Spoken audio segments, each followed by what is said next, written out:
Assalamu alaikum. Alhamdulillah, it's Friday. Hey guys, so I'm gonna record this video for Friday. So Bismillah.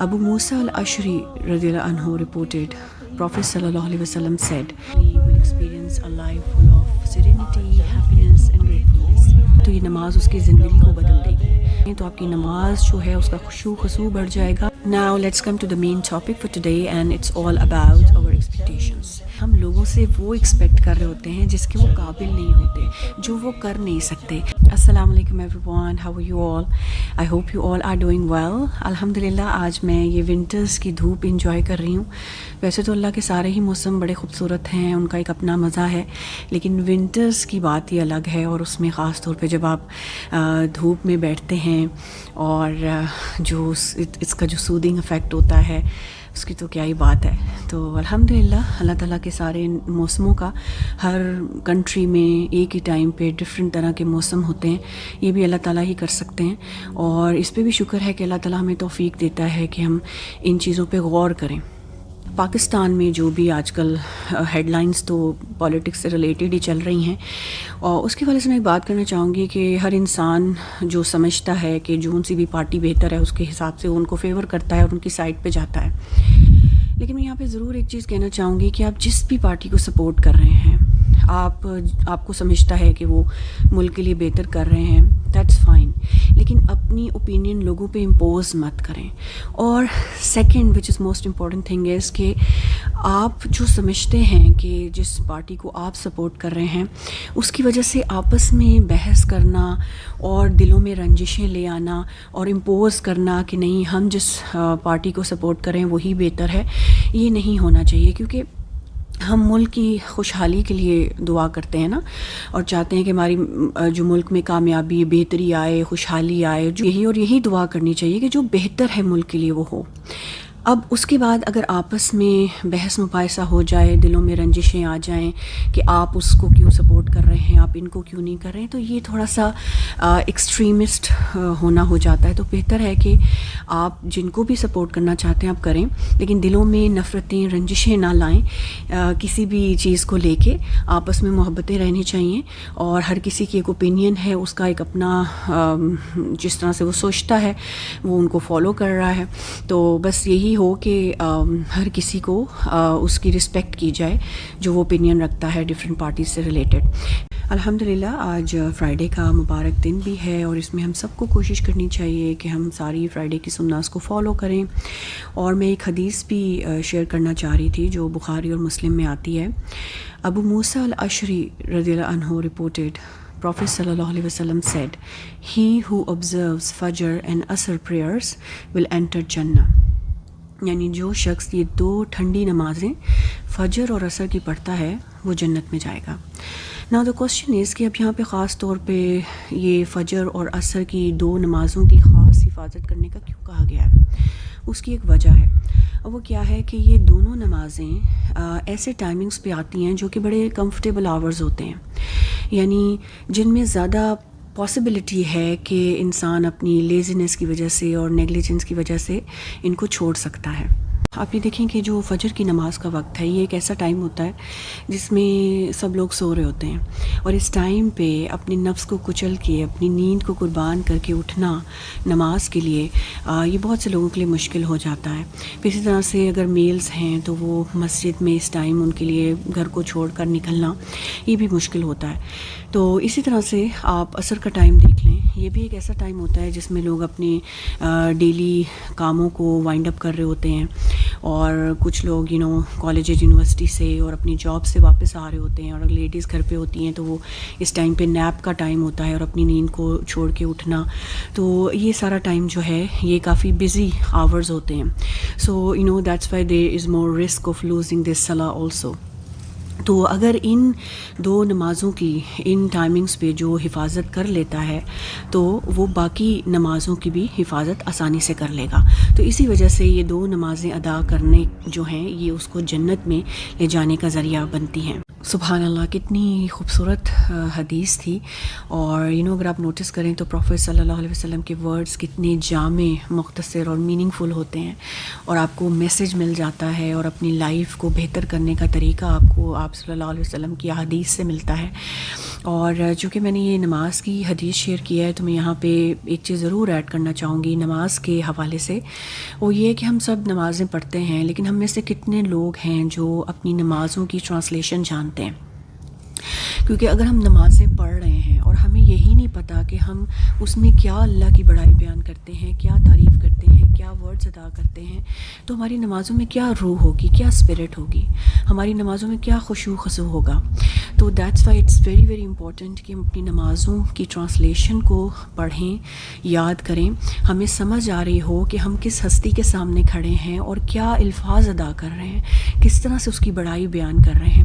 عبادت میں سب سے پہلے کیا آتا ہے؟ نماز آتی ہے. اور نماز ہمیں کیا سکھاتی ہے؟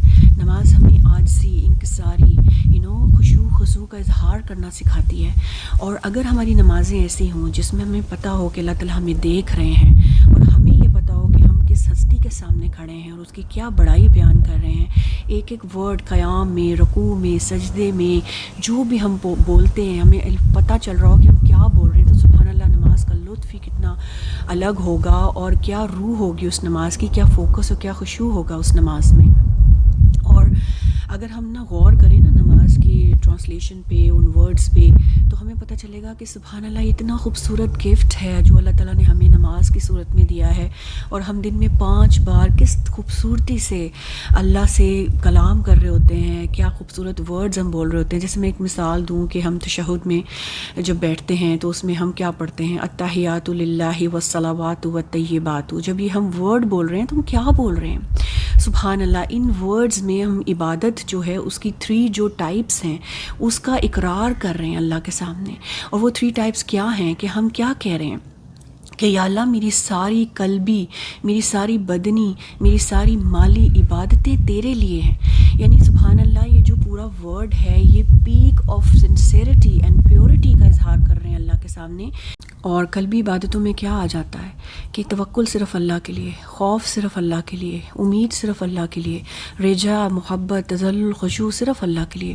یعنی سب سے زیادہ امیدیں اللہ سے وابستہ ہوں، سب سے زیادہ اللہ سے ڈرا جائے، سب سے زیادہ توکل اللہ پہ ہو. یعنی ہر چیز سے، ہر رشتے سے سب سے زیادہ محبت جو ہے وہ صرف اللہ کے لیے ہو. ہمارا تذلل، خشوع خضوع کا اظہار صرف اور صرف اللہ کے سامنے ہو. تو یہ ساری چیزیں قلبی عبادات میں آ جاتی ہیں. پھر آپ کی جو بدنی عبادت آتی ہے اس میں کیا آتا ہے؟ جب ہم یہ التحیات میں پڑھتے ہیں تو ہم کیا اقرار کر رہے ہیں کہ ہماری جتنی بھی بدنی عبادتیں ہیں، ہماری نماز ہے، روزہ ہے، حج عمرہ ہے، یا جو بھی اللہ تعالیٰ نے احکامات دی ہیں ان کو فالو کرنا صرف اور صرف اللہ کے لیے.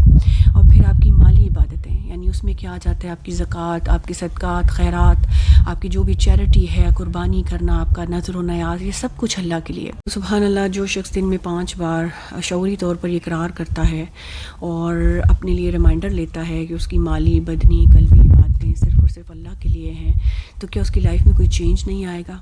کیا اس کی زندگی کا سینٹرل پارٹ صرف اللہ نہیں ہو جائے گا؟ تو بتانے کا مقصد، یہ مثال دینے کا مقصد یہ ہے کہ ہم نماز کی ٹرانسلیشن کو سمجھیں اور سمجھ کے نماز کو پڑھیں، تاکہ جو بھی ہم پڑھتے ہیں اس میں جو بھی ہم بولتے ہیں، اقرار کرتے ہیں، اللہ کی بڑائی بیان کرتے ہیں، ہمیں پتہ ہو کہ ہم کیا کہہ رہے ہیں.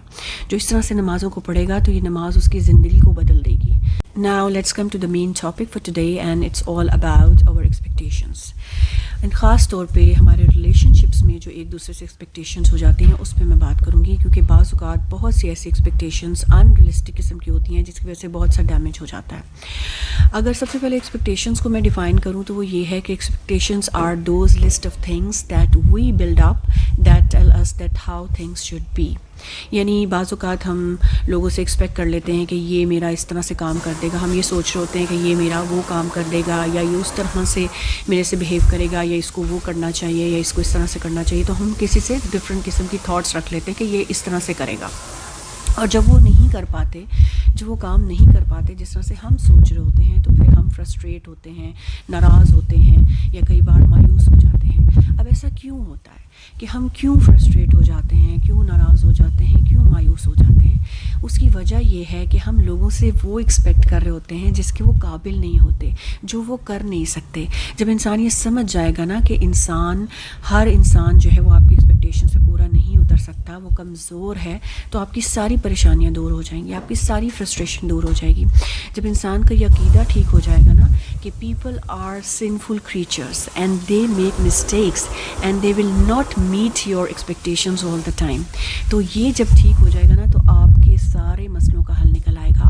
جب آپ کو یہ پتہ ہوگا اور آپ کا عقیدہ ٹھیک ہوگا کہ ہیومن بینگز آر ویک، انسان کمزور ہے اور پرفیکٹ صرف اللہ کی ذات ہے، انسان پرفیکٹ نہیں ہے، تو پھر آپ لوگوں سے اتنی ایکسپیکٹیشنز لگائیں گے ہی نہیں، اور اگر کبھی ہو بھی گئیں اور وہ آپ کی ایکسپیکٹیشن کے مطابق پورا نہیں اترے تو پھر آپ فرسٹریٹ نہیں ہوں گے، آپ پھر اگنور کریں گے، لیٹ گو کریں گے۔ جب ہم چھوٹے ہوتے ہیں تو ہماری ساری ایکسپیکٹیشن ہمارے پیرنٹس سے ہوتی ہیں، ہمیں لگتا ہے کہ سب کچھ یہی کریں گے، یہی ہمیں سب کچھ دیں گے، اور اللہ معاف کرے ہم ان کو ایک طرح سے خدا سمجھ لیتے ہیں۔ پھر اس کے بعد فرینڈز آتے ہیں، پھر جس ہماری شادی ہوتی ہے، پھر اسپاؤس کو ایک دوسرے سے ایکسپیکٹیشنز ہو جاتی ہیں کہ اب تو سب کچھ یہی کریں گے، یہ نہیں صحیح ہوگا، یہی سب کچھ ہے۔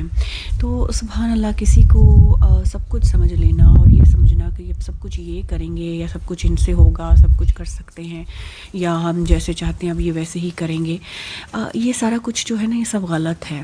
کہ اتنا توکل کسی پہ کرنا، اتنا بھروسہ کسی پہ کرنا اور اتنی ایکسپیکٹیشنز لگا لینا رشتوں میں ایک دوسرے سے، اور بعض اوقات لائف میں ایسی سچویشنز آتی ہیں جس میں اللہ تعالیٰ ہمیں دکھاتے ہیں، انہی رشتوں سے ہماری ایکسپیکٹیشنز ٹوٹتی ہیں، اور جب یہ ہماری ایکسپیکٹیشنز لوگوں سے ٹوٹتی ہیں، ہماری امیدیں ٹوٹتی ہیں، اس کی وجہ بھی یہی ہوتی ہے کہ اللہ تعالیٰ ہمارا عقیدہ اسٹرانگ کرنا چاہ رہے ہوتے ہیں، ہمیں سکھانا چاہ رہے ہوتے ہیں کہ سارا توکل، سارا بھروسہ اللہ پہ کرو، اللہ کو اپنے دل کے قریب رکھو، اسی سے ساری امیدیں لگاؤ، ساری ایکسپیکٹیشن اس سے ہونی چاہیے۔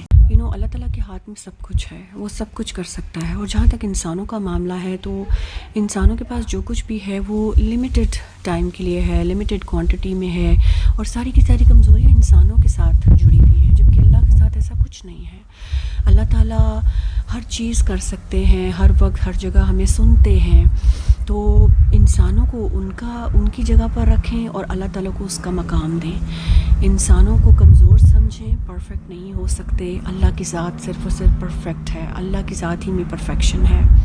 فائنل میسیج ہم سب کے لیے یہی ہے کہ اپنی ساری ایکسپیکٹیشنز، ساری توقعات، ساری امیدیں، بھروسہ، توکل صرف اور صرف اللہ پر رکھیں، اللہ تعالیٰ کو اس کا مقام دیں، اور انسانوں کو ان کی جگہ پر رکھیں۔ انسان کمزور ہیں، پرفیکٹ نہیں ہیں، ان سے ایکسپیکٹیشنز نہ لگائیں جو وہ پورا نہیں کر سکتے، اور اگر ایسا کریں گے ہم تو we will experience a life full of serenity, happiness, gratefulness, بڑی پیسفل اور خوبصورت زندگی ہوگی، اور کسی سے کوئی رنجشیں نہیں ہوں گی، گلے شکوے نہیں ہوں گے، مایوسیاں نہیں ہوں گی، کیونکہ ہم نے انسانوں کو ان کی جگہ پر رکھا ہے، اور وہ ساری توقعات، ایکسپیکٹیشنز، امیدیں ہم نے صرف اور صرف اللہ پہ لگائیں، اللہ کے سامنے اپنی حاجتیں رکھیں، تو اللہ تعالیٰ ان سب کو پورا بھی کر دے گا، وہ کر سکتا ہے، وہ کرتا ہے، تو کیونکہ وہ ہر چیز پر قادر ہے۔ So that was all what I wanted to share. I hope کہ یہ آپ کے لیے beneficial رہے گا. I will see you with another reminder. Till then, take care of yourself. السلام علیکم. توحید کی شاہین تیرا کام گشت ہے، میدان عمل کے لیے پیغام گشت ہے، محدود